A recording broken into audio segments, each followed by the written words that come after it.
think that is just the evolution of the education right now. Is we have a script, we have a template, we have however many protocols in the mode bank. These are good starting places.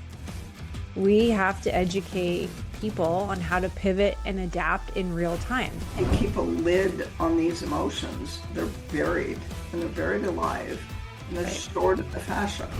I finally can see the light at the end of the tunnel, a light that I haven't seen in 8 years. And if you're not better at the end of 6 weeks, if you're not 50% better at the end of 2 weeks, we're going to rethink this, because my job, what you are paying me for, is to get you better. I don't want you back once a month forever. We don't want to decrease inflammation. We want macrophages. We want the cleanup crew to come to the area and the vagus, help clean up and help send in the right soldiers. And the thing is that's so cool is a VMO, it doesn't take it 6 weeks to fire. 5 minutes, 10 minutes later, it's on. It's hard to believe until it's impossible to ignore. Thank you for subscribing to the Frequency Specific Microcurrent podcast. FSM is a breakthrough tool for medical practitioners who feel stuck with limited treatment options, especially for complex issues unresponsive to conventional care. FSM training is the best continuing education course for medical practitioners. Get our free introductory webinar at frequencyspecific.com/about, or find FSM trained practitioners at frequencyspecific.com/find. Here's Dr. Carolyn Pittis. But yes, the podcast that we did, which will go live on the 25th, is going to be exciting. So I gave you a sneak peek. It was so fun. It's like he is so excited about FSM. It's like he totally drank the Kool-Aid. Maybe you gave it to him IV. I want to say it was maybe microdosing it over the past 7 years.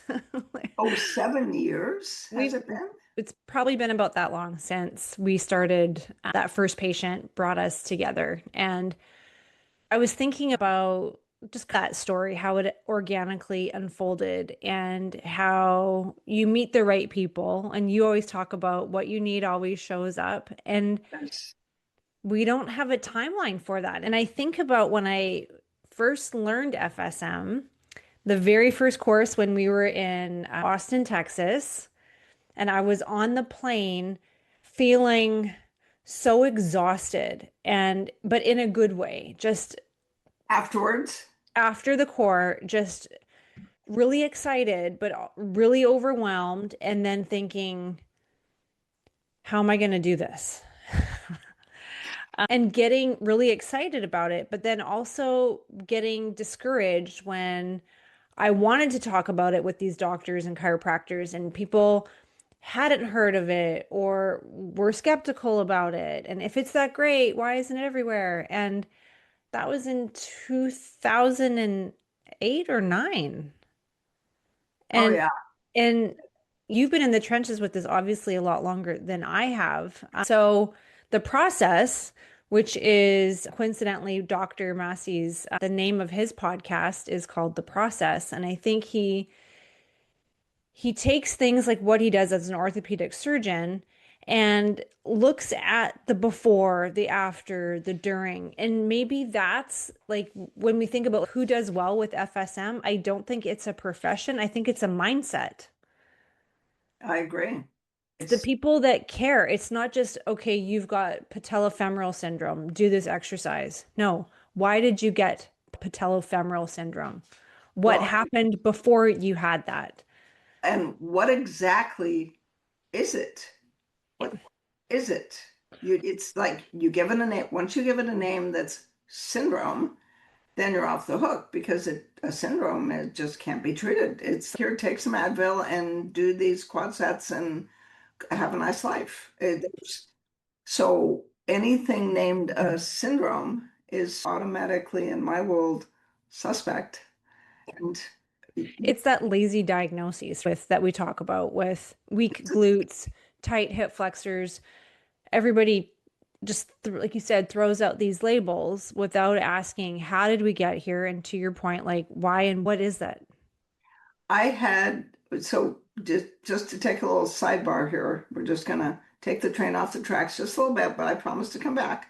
We are doing a core seminar this year, this week in Troutdale, and this is our first one that is the shortened version. And I'm not sure it's saved us a whole lot of time, but it's Sunday, Monday, Tuesday, Wednesday off, so I can be here, and then Thursday and Friday. And you know how we always do the supine cervical practicum? For the first time in 23 years, we had three. So there's only 12 people. So that's four tables, but there are four civilians. There are four non-licensed people who cannot treat. So we only do the supine cervical twice. We did the neck and shoulder twice, and we'll do the lumbar probably twice. And so here we are doing the supine cervical, and it's always the supine cervical. It always works, except when it doesn't. So in two of the tables, we did the supine cervical, and pretty much nothing changed. Muscle tone stayed tight. One patient stayed in extreme extension. One patient, it just, yeah, okay, it did a little, but I felt her neck and went, that's not normal. Tell me what happened. And then she described the concussions, plural. And I thought, Medulla, try 40 and 94. Now that's not part of the supine cervical recipe. Try 40 and 94. What's that for? It's for quieting the activity in the medulla. It reduces the tone in the traps, but let's see what else it does. And sure enough, her neck got really smushy. And she got a little bit floaty. And then I said, given that mechanism of injury, I read an article or a book on long axonal injuries. So the axons that come up the spinal cord through the medulla, and then all of that information goes through the pons and informs the whole rest of the brain about what and how the body is doing. So when we did 40 and 94, and so cute, she had trouble keeping her eyes open. And I said, it's okay to close your eyes. Oh, good. And if you follow the axons, it's called Wallerian degeneration. They don't, except in Wallerian degeneration, they die. These don't die, they just don't work right. She had no difficulty, except for the vestibular injury that she didn't know she had.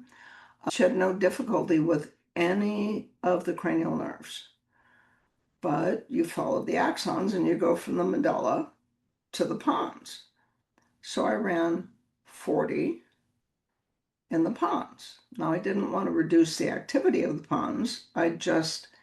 Any sort of trauma is going to create inflammation. So I did 40 in the pons. And she basically passed out for close to 30 minutes. And when she came to, she said, I don't know how I feel.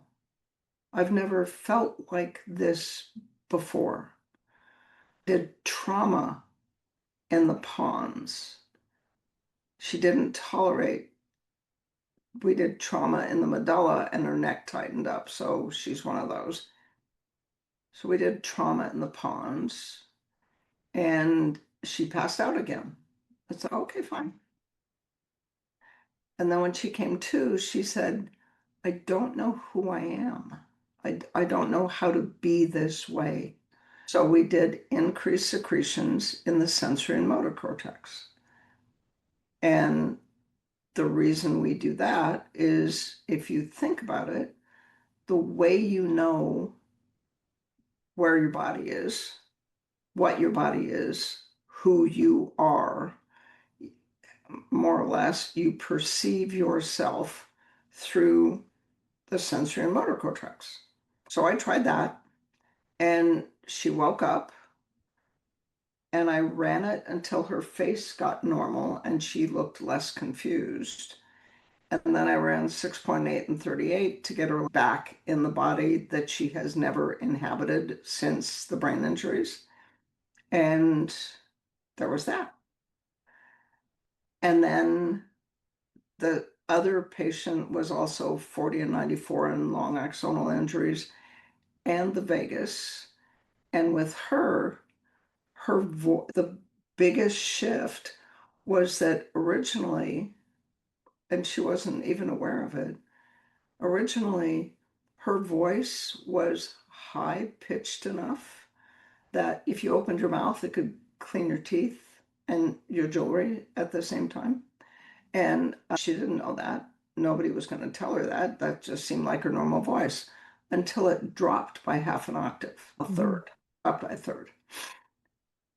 Then the other unscripted thing that happened yesterday, we did the supine neck and shoulder, where you do, the script says you do this, and then you do 40 and 396, and you do 13 and 396 in the subscap. And the team at our table was having trouble with the subscap. What are we doing wrong?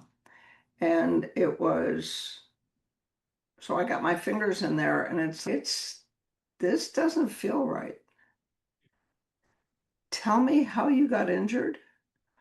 I was paddleboarding in the ocean, and there was this big wave, and I had to get my arm up and pretty much paddle to save my life. And I thought, the subscap isn't scarred to the nerve. I wonder if the subscap is torn. So we did torn and broken in the connective tissue, because the subscap is attached to the, and muscle and smush. And then we felt the backside, because if you're going to tear the subscap, the infraspinatus and the teres are going to have an opinion about it. And so we did torn and broken in the connective tissue for them too. And then I gave her a PrecisionCare to take back to her room for 2 nights. But that's off script.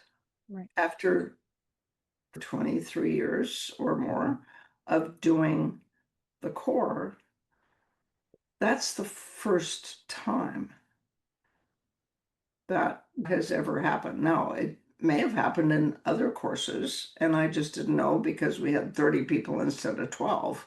Right. But it's just, the reason I interjected those stories is because it's just what you were talking about. Yep. Tell me what happened. Oh, I fell down the stairs head first, but I didn't hit my head until I got to the bottom, and there was this little skull fracture. Aha. Okay. So then we did scarring the dura and this, and moved her palate and did this. And then we told her to go look in the bathroom because her face was completely different. So where did it come from? I think that is just the evolution of the education right now. Is we have a script, we have a template, we have however many protocols in the mode bank. These are good starting places. We have to educate people on how to pivot and adapt in real time. And very similarly to your story, in the sports course in Arizona, we were doing the shoulder practicum, and I always ask who has a bad shoulder. Half the class will raise their hand. One had a 3-month-old labral tear. I'm like, perfect. I can show off the labrum frequency because the rotator cuff splints to protect the labrum. And that always works until it doesn't. And it wasn't working. And that was a big class. So there's 30 people watching. And I'm like, okay, I have to pivot in real time because it always works. And then you just slow down and say, I understand you have a labral tear from something that happened 3 months ago, but what else happened to your shoulder years ago? And then there was this very long, very complicated history of years and years of sports injuries, motor vehicle accidents, falls. And yes, there's a tear there. And I'm not saying that labral tear is not there. I'm just saying the frequencies to help the guarding, the splinting, the pain are not going to come from torn and broken in the labrum. It's going to come from trauma and scarring in the rotator cuff, the nerve, like you name it, it was Yeah. trashed. So I think this is good. This is what needs to happen. And yes, there needs to just for you can't teach a course without a template. Like you have to do the supine cervical. It's a good starting place. And then having that opportunity to like critically think. I think that's almost become a bit of a lost art. It's not an That for algorithm. us. Yeah, it's not an algorithm, and it's not the practitioners that still contact me from getting trained 10 years ago, and they just want to know what protocol in the mode bank is going to help this patient. I almost don't even want to reply to the email because I'm like, you need to do a thorough exam. You need to get a better history. You need to think about the driver and use that mode bank as a template and then pluck out what you don't need. I'm in the middle of creating all these very cool orthobiologic protocols for the clinic right now as a template for us to just be able to pull a couple things out as opposed to writing everything all the time. But that's just what it is. It's a template. Yeah. It's a You, starting place and it works most of the time until it doesn't. And then you have to think. yeah, you get to think. I don't even want to say I have to think. I had a consult the other day that should have been a straight up MSK joint pathology, and it was anything but talking about joint pathology. It was everything else. And he said, I don't know why I can tell you so much stuff. Has anybody ever told you that you're really easy to talk to? And I said, but I appreciate that. He's like, you probably don't need to know this. And I said, if you're thinking it, I need to know it. And we built these beautiful programs, and I got the best text 2 days later. I finally can see the light at the end of the tunnel, a light that I haven't seen in 8 years. And Yeah. it wasn't about the nerve pain. It was about all the other things that I got to try to help support. And I think that's Hmm. also where we are with functional medicine is doing a great job of not looking so myopically at symptoms, at looking at bigger picture, at drivers, at all the other pieces. Outstanding. You want that's it's yes. And being able to do it to demonstrate that kind of thinking. So you go from the practicum back to the podium and say, okay, as we debrief, this is what happened. This is how you think about it. And it's just awesome. It's, Yeah. uh, And going back to the patient in the clinic, it's showing them another way of looking at a pathology that has stumped so many practitioners in the past because they looked too closely at what was happening. And yes, you have to. So right now it's the off season for a lot of my athletes. So hockey is either done or is coming to an end. College kids are coming back torn and broken from the seasons of everything. And a big part with athletes or a certain mindset of people is they don't like the idea of being sidelined. They don't like the idea of, okay, you have to rest this in order for it to heal. FSM gives them something to do. They're not just rotting on the couch. They're getting something to help expedite their healing.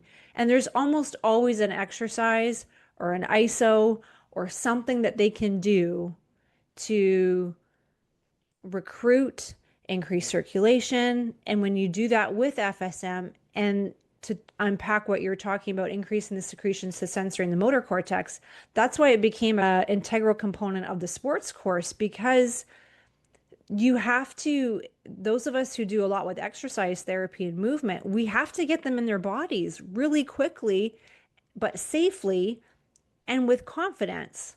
So when I spoke at the Advance with Dr. Reynolds, when I was talking about superhero pose, we do that with 40 and 89. So we run that on the table before they move, and I run it again when they stand up, and I run it in superhero pose. So you have to stand, feet wider than hip width apart, hands on your hips, heart projected to the ceiling. Close your eyes, drop your shoulders, take a deep breath.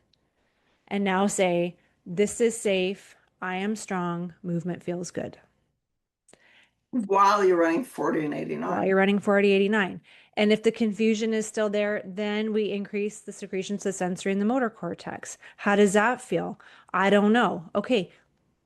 Constitutional factors, 6.8 and 38. How does that feel? Oh, now I feel like I'm in my body. Great. So right there, 3 options. One of those will work. And it's not always a slam dunk for everybody because we're all different.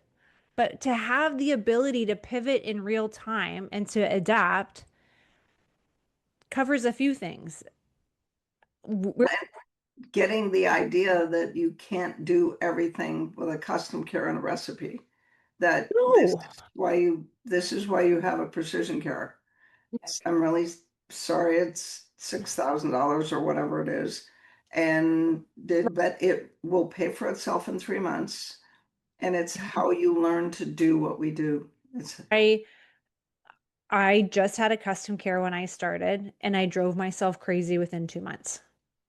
Yes. Because I would let something run, and it was a good learning tool for a little while because I could do a treatment and feel for smush, and then I'd look at the display to see what was running, and then I would jot it down, and then I would look at it later because it is a lot in the beginning. So there is something really nice about a protocol that is probably 70% accurate, and you can start to feel until it goes off that frequency and it goes on to something that's not relevant, or it doesn't resonate with it, and it doesn't do anything bad. It just doesn't do anything. Yeah. And when you start feeling for smush, you become a little bit of an addict. You want more of it. And then that was when I was like, I'm going to need one of these. And it was like, what took you so long? Yeah, exactly. Well, it's the same answer to the question, why isn't this used more widely? My smart aleck answer to it is you just have to remember that we're talking about a profession that took 50 years to learn to wash its hands. Oh, and that it's Yeah. so change is hard in allopathic medicine. That's true. But the other real reason is that what we do in new injuries and in releasing scar tissue, especially from nerves and fascia and muscles, and what we do in connecting the central nervous system to the body is otherwise than basically impossible. Yeah. When you say to somebody out loud, nerve pain's easy. I talked to somebody in New York this morning. It's a mother that tracked me down on the internet, and my cell phone number's on the internet. And she tracked me down, and her daughter has Ehlers-Danlos and was hit by a car. Oops, 3 years ago. And they're still messing around with it. Right. And she said, we have a surgical option for C1, C2, because there's this much translation. But she's got this and yes. And I said, yeah, she's got Ehlers-Danlos. Let me send you the webinar. And she's got this and this. And it's like, let me send you the BIVSS because Ehlers-Danlos patients have a higher incidence of vestibular injuries. And I almost I didn't catch myself. I said, Ehlers-Danlos is easy to treat. And she said, excuse me? We didn't even get a diagnosis until after the accident when somebody did the Baton points. I said, your daughter's a ballerina. Of course she has Ehlers-Danlos. That's like, nobody is a ballerina or a gymnast who doesn't have some version of a hypermobility. And she said, yeah, she has 9 out of 9 Baton points. Yep, of course she does. Right. And she went, you understand that? Yeah, because we have a way to treat it. Excuse me? And so you say that, and I expect lightning to strike. I know. So how do you, that's the other reason. It's like, until we get papers published, we have one single case report on hypermobility. Until I get a collected case report done at a proper clinic with proper follow-up, published in a semi-decent journal, why would anybody believe that Ehlers-Danlos is that easy to fix? Right. And it doesn't last. It's like, but you have a genetic defect in connective tissue that they go from a Baton 9 to a Baton 1 or a Baton 0 in 60 minutes, and it lasts 7 days. Even I don't believe that. Right. It just doesn't make any sense. Right. It never. What did we say? It's hard to believe until it's impossible to ignore. Ooh. Can you put that on the website? It's hard to believe until it's impossible to ignore. That it should be our theme song. I know. Crazy. You're welcome. The skepticism I have grown to enjoy and not resent. Yes. I understand it because I myself was skeptical. I was skeptical of rock tape. I was skeptical of so many things until, and to be honest, it wasn't really reading the research. I'm a bit of a kinesthetic learner. So when I feel the change, when I see the change, when I assess the change, I don't really need the paper to back it up because it just happened. The before and after pictures is objective data. Pain scores go down. Happiness goes up, joy. There's so much research right now with joy, with athletes and joy. And I'm going to deviate for a second only because I think that's a big part of the success I've had with FSM, but I didn't know I was doing. We talk about this dude effect all the time that happens, and we laugh about it because people get warm and fuzzy. And I've really found that teenagers get really talkative, especially boy teenagers. When the moms are in the room, they're like, this is great. You're like extracting all this information right now. Because it's like FSM truth serum. And to bring joy, and maybe part of that is when the pain goes down and they can see that light at the end of the tunnel and they have some hope and that brings some happiness. I think there's just a lot of research that the athletes perform better when they're free and they're not scared. And it's not necessarily scared to move because of pain or an injury, but scared performative based fear. Coach is going to yell at me. So when an athlete is free, they're thinking it's the joys in the fascia. And I'm like, oh boy, now this is a whole other layer of ways we can help with movement. Because if they're happy, and so that's why we do Superman pose. That's why scared to move has to be run. So we eliminate that from the equation. Increase secretions to sensory and motor cortex. Put them in a positive stance. Tell me a story about something that you really love doing that you can't wait to get back to. Somebody will say, oh, I'm not an athlete, but I can't wait to pick up my cat. Think about picking up your cat.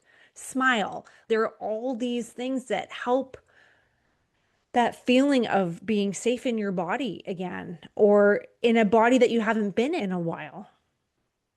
The other thing we did, like literally in the last 3 days, is one of the patients on the table, I think it was probably the supine cervical practicum, there was, how would I put it? You get to the end and it should be all smushy, and there Yeah. was still something left after doing this for as many years as we've done it. You know what it should feel like, and it didn't feel right.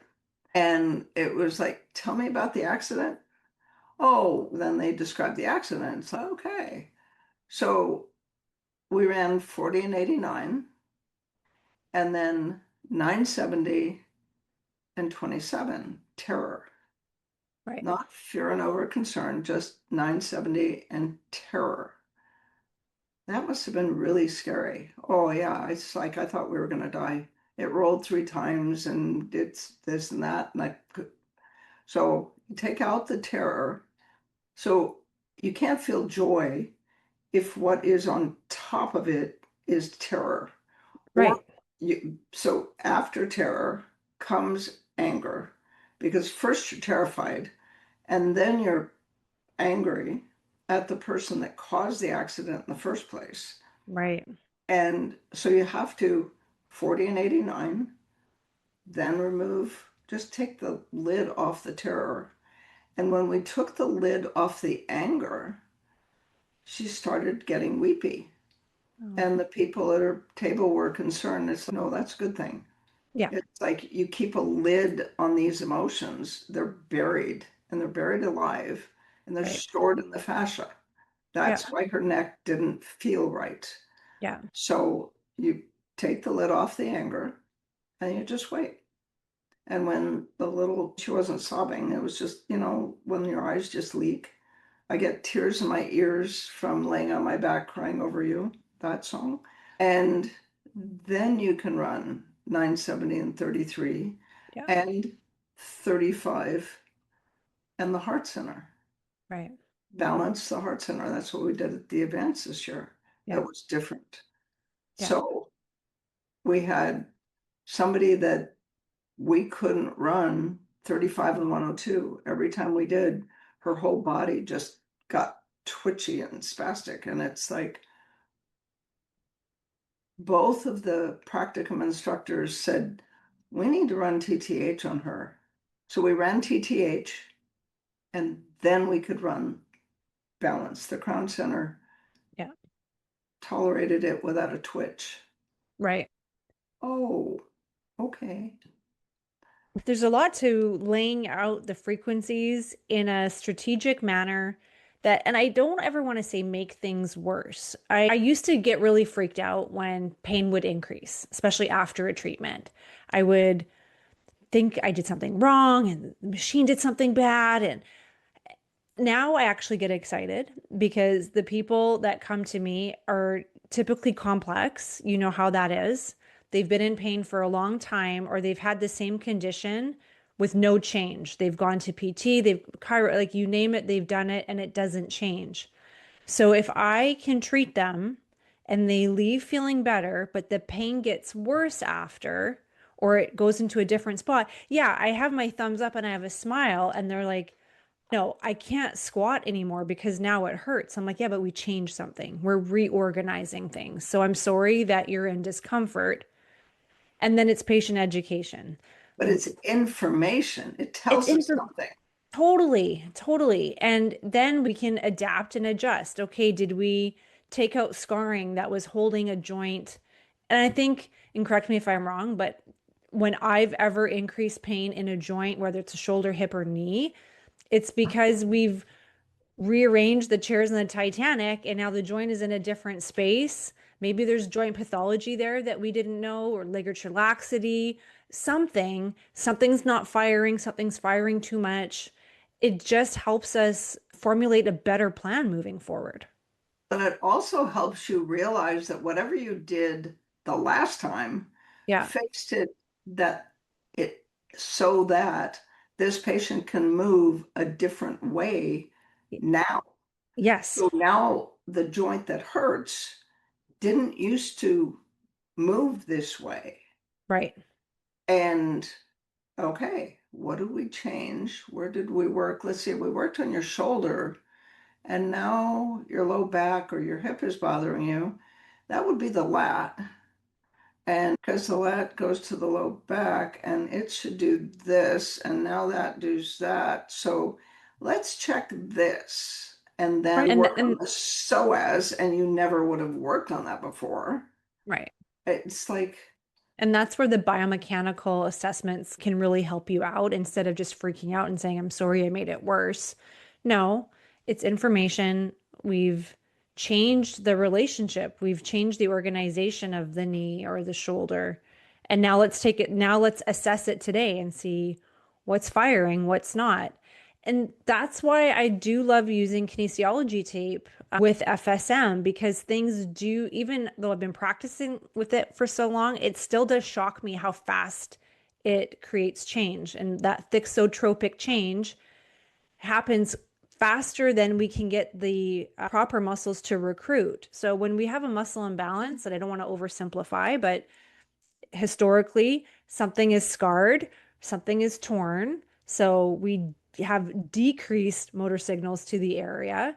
And then because that person is going to keep moving, we have increased motor signals to a supporting muscle that shouldn't be online, something else. And then that's where that imbalance happens. So when we can go in with FSM and decrease the adhesions, decrease the inflammation, that happens very fast. To get the recruitment back online can take a little bit because repetitions have to happen in a pain-free, safe environment. That takes a little bit. So all reps, light weights, and what do you call it? Isometric to start. ISOs, Get the thing to contract. right. Doesn't have to move anything, just find it.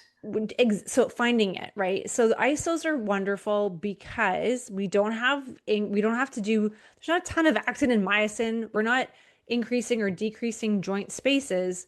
We're just sending activity in a safe, again, there's the important word, safe environment. And then your brain says, oh, that didn't hurt. I'm going to try that again. Oh, that didn't hurt. I'm going to try that again. We need 7 times pain-free repetitions to enforce and make a permanent motor pattern. So we can't rush that part. We rush the adhesions, the inflammations, the thixotropic change that happens super fast. That's easy.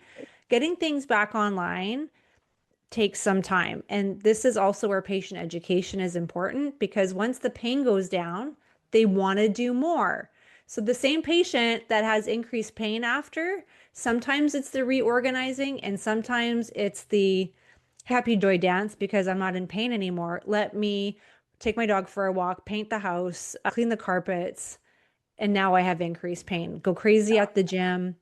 So there's a lot of communication, consultation that happens. And this is why, for everybody that's listening, actually we're starting it this year, the rehab course. So after we did the supine shoulder, they can raise their arm over their head. However, the shoulder mechanics, not right, not going to last. And it's like, okay, this is the muscle that I want you to fire, and I want you to bring your shoulder blade down towards your waist. They contract their scalenes, their trap, their abs, their pecs, and that's like, and then you pinch the lower trap, and you have to be able to stabilize your shoulder from the bottom and the serratus. It has to be stabilized. These two muscles can now fire. And together. And they have to fire together and they have to fire unconsciously. But in order to do that, your brain has to find them. So what the rehab course does is that. And what's interesting is you have massage therapists that take the course and they think of themselves as, I'm just a massage therapist. You have acupuncturists who take the course. I'm just an acupuncturist. You have MDs that take the course and say, dude, bring me a Lyme patient. I don't do this. And it's, yeah, you do. You can. Yeah. And so we provide a learning curve for those that want to learn and be the next. Ooh, this is another This is another line. thing on the website. Yeah. For the rehab course, be Yeah. the next step. Yeah.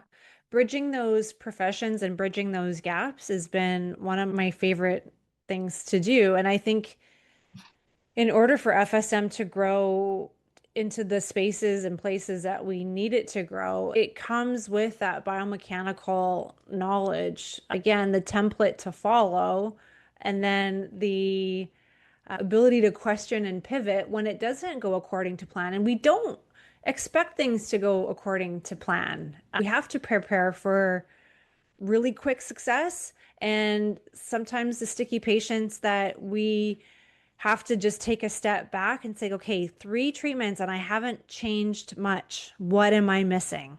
Yeah.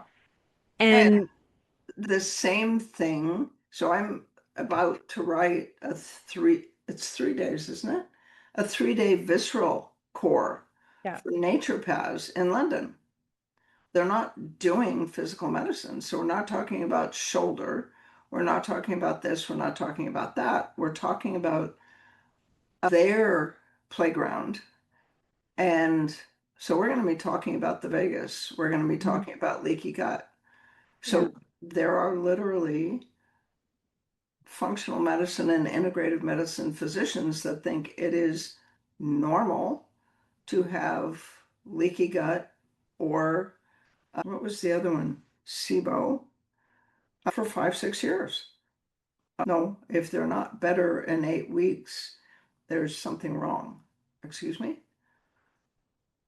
Why do you say that? It's because we fix it in 8 weeks all the time with FSM. right. And it's like, how do you do that? First, you turn the vagus on, and then you figure out what turned the vagus down in the first place. Fix that. So, is it mold? Is it root canals? Was it COVID? Was it COVID vaccines? Was it a flu shot? Was it that auto accident? Was it that divorce? Was it that whatever infection, stress, or trauma? Yeah, And it's that's the template is the thought process, yeah, of how we do what we do, and whether it's physical medicine or visceral medicine, it's the same process. It's yeah, FSM is a tool that lets you do something that is otherwise impossible. It is possible to increase parasympathetic tone by 3 times in 12 minutes. It's just or 15 minutes, whatever that Feinstein study was. yeah, It's not possible. Well, yeah, it is. We have a patent. It is yeah, possible. They yeah, did it. There's the data. yeah, Now, let's use it. yeah, That is the joy of data, is yeah, that it's for individuals that already drank the Kool-Aid or yeah, experienced it. It's how you approach it. Feel it with my hands. I see it with my eyes. I believe it. But you have to get them to the point where they will use it so they can observe it. yeah, And for many people, it's the cytokine data. yeah, And now it's going to be the Vegas data. It's like right. Yeah. Yeah, it's the Vegas, or I just call it lovingly as Lord Vegas. Lord yeah. Vegas controls all. I think it needs to be supported. How many patients do you talk to that haven't had some sort of infection, stress, or trauma in the weeks or months leading up to the event that they think brought them there? So I don't know how we ignore it or don't treat it.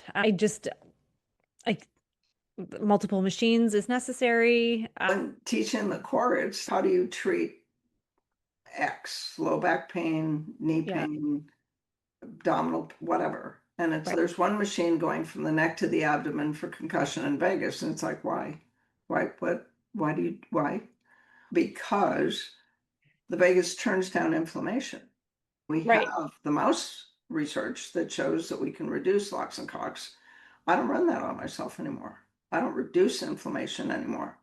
I treat my vagus and let my Yeah. vagus decide how much inflammation I need Yes. based on where I am today.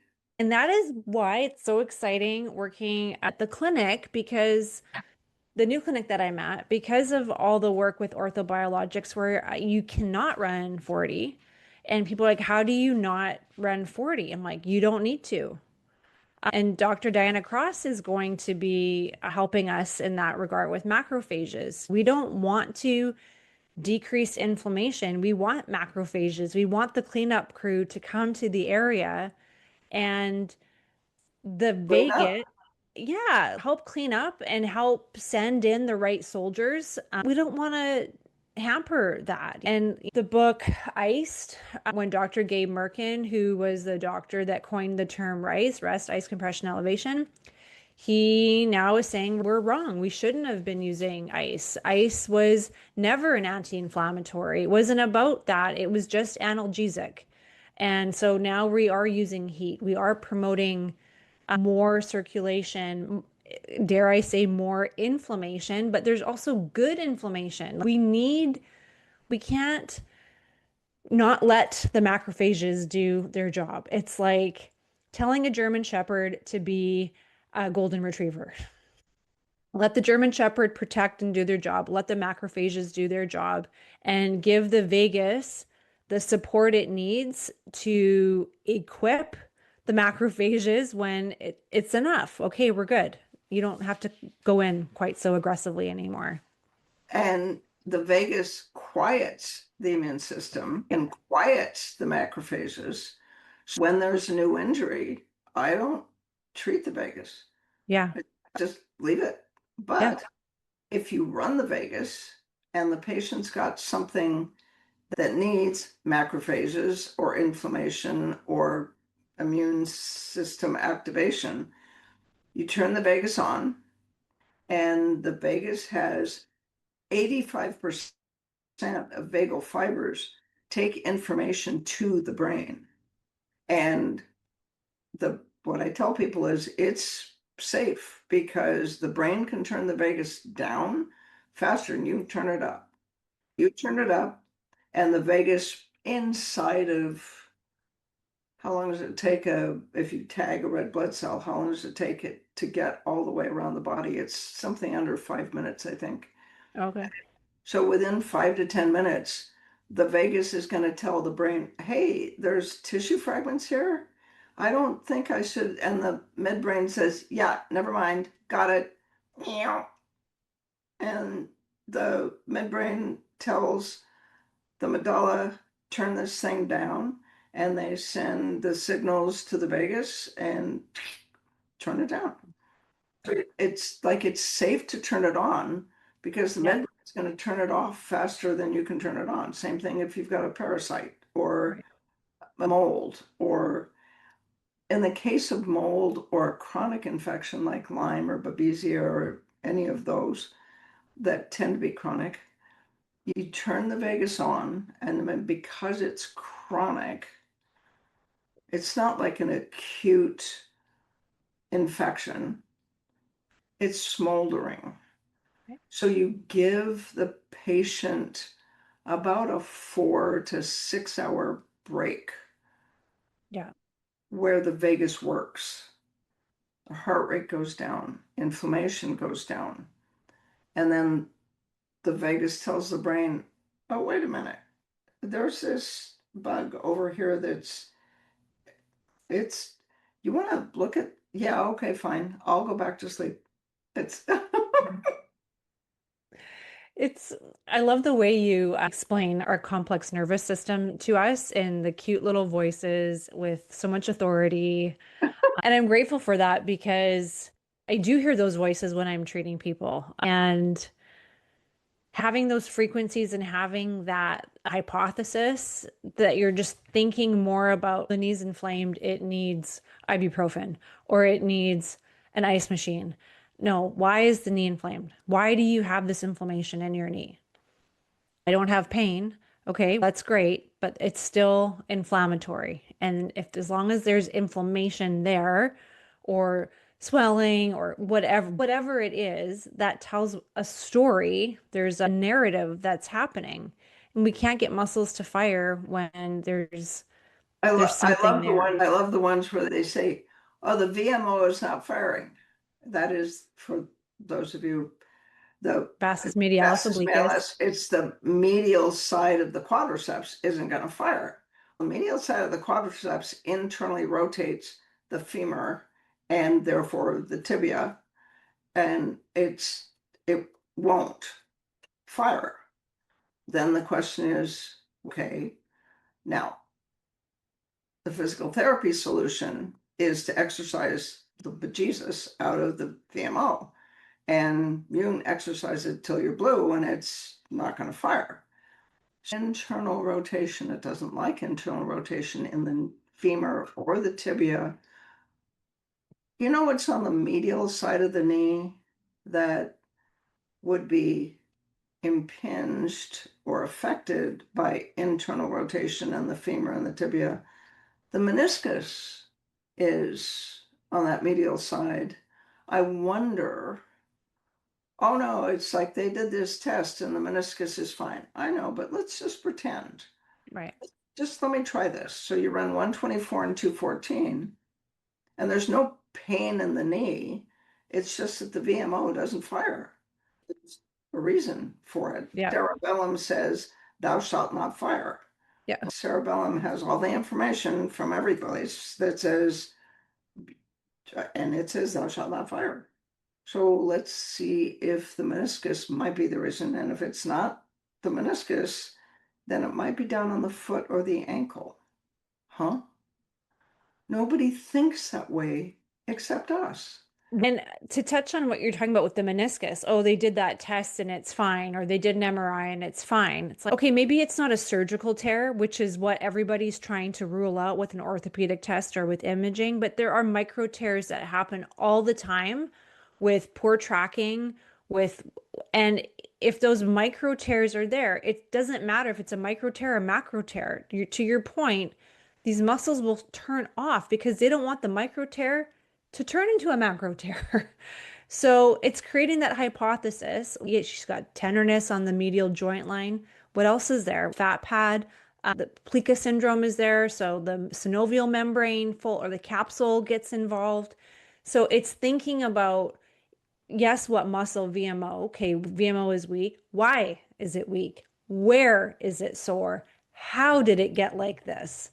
And then right away, you've deviated from just increasing secretions to a muscle, 8146, to torn and broken in the meniscus, or torn and broken in the connective tissue, torn and broken in the capsule. Like, Or let me watch you walk barefooted, and on the left foot, they walk normally, and on the right foot, where the VMO doesn't fire, their foot goes pronates 20 degrees instead of 17 degrees. And it's like, yeah, that's not working because then the tibia does this and then the meniscus does that and then the VMO. And it's no, let's put you in a superfoot and an arch support and a pronation controlled shoe when you walk or run. And let's see how that works. right. And the thing is that's so cool is a VMO, it doesn't take it 6 weeks to fire. 5 minutes, 10 minutes later, it's on. Right. Oh, okay then. There you Right. go. Just And that all in a day's work, all in an hour's work. But yeah, it's just looking for more, right? It's not just being satisfied with one thing. It's asking the question, like, how did it get like this? yeah. And keep asking those questions, because you could just do what you said. We put a super foot in and we watch the pronation and we throw some rock tape and then they leave and they're good for 4 days, but then it comes back. Because you didn't fix what was wrong. We didn't fix what was wrong. Or sometimes it's getting them to come back before the pain starts or before it all falls apart, because they need another reminder. So we talk about twice a week, 4 to 6 weeks for a reason. It would be really nice that they came in once and then you don't see them again for a month. They need care in between that. And I understand you and I see a lot of patients from out of state, so it's not always possible to do that so every day for a little while, making sure they have a CustomCare at home, doing Zoom calls.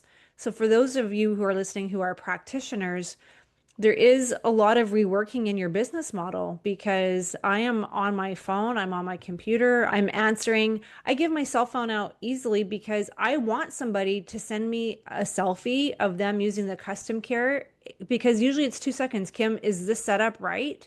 Yes, perfect. Thumbs up. It takes 2 seconds to answer that call. And for them to have the patient to have the confidence that, okay, I got my sticky pads the right way, or Bumblebee Christmas tree is set up, and we both know it's working. They have something to use in between that visit. So there is a lot. I know not everybody loves to rent custom cares.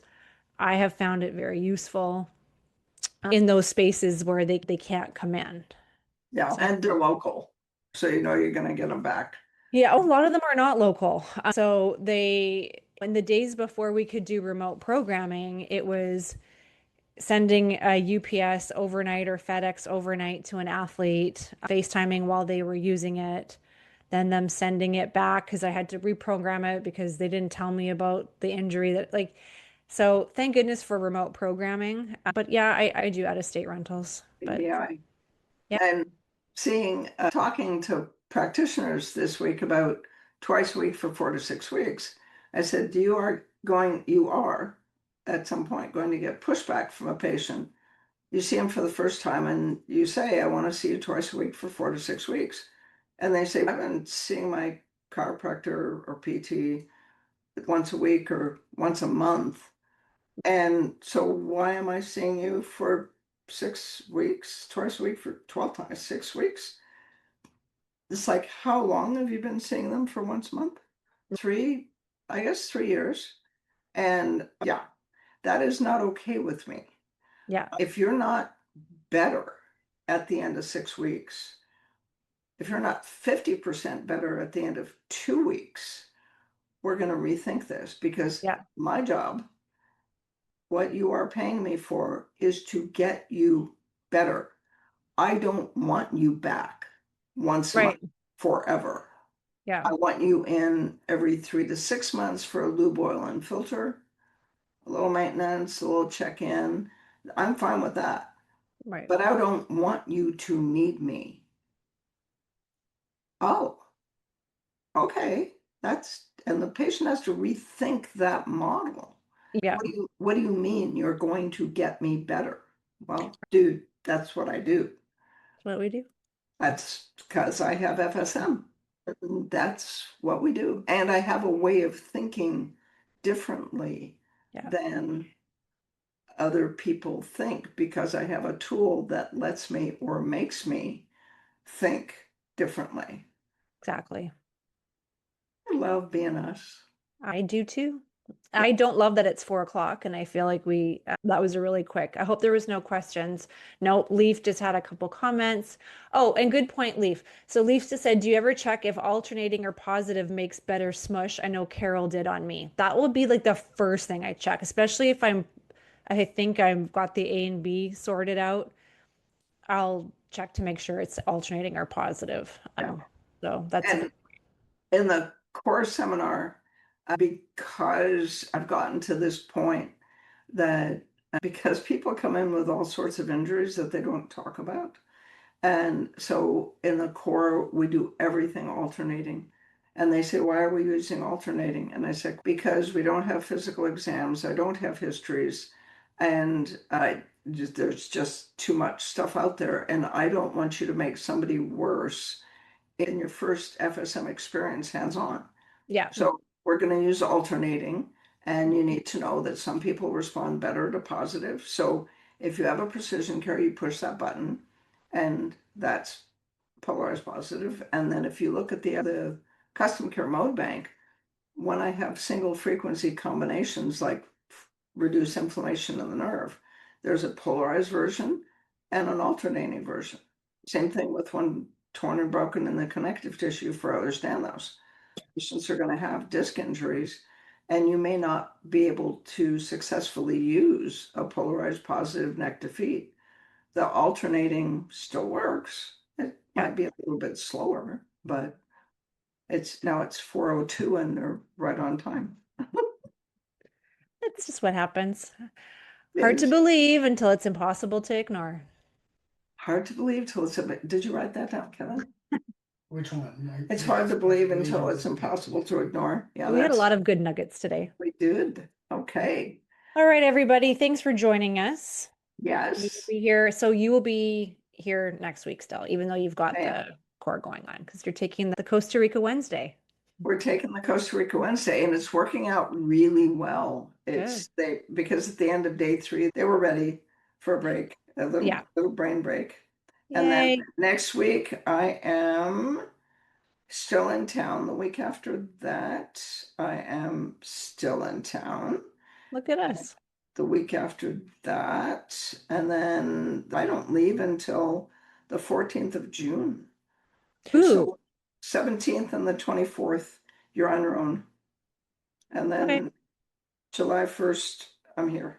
So we're good. Yay. Yay. All right, everybody. Thanks for coming. We'll see you next Have week. fun. Bye. The Frequency Specific Microcurrent podcast has been produced by Frequency Specific Seminars for entertainment, educational, and information purposes only. The information and opinion provided in the podcast are not medical advice, do not create any type of doctor-patient relationship, and unless expressly stated, do not reflect the opinions of its affiliates, subsidiaries, or sponsors, or the hosts, or any of the podcast guests or affiliated professional organizations. No person should act or refrain from acting on the basis of the content provided in any podcast without first seeking appropriate medical advice and counseling. No information provided in any podcast should be used as a substitute for personalized medical advice and counseling. FSS expressly disclaims any and all liability relating to any actions taken or not taken based on or any contents of this podcast.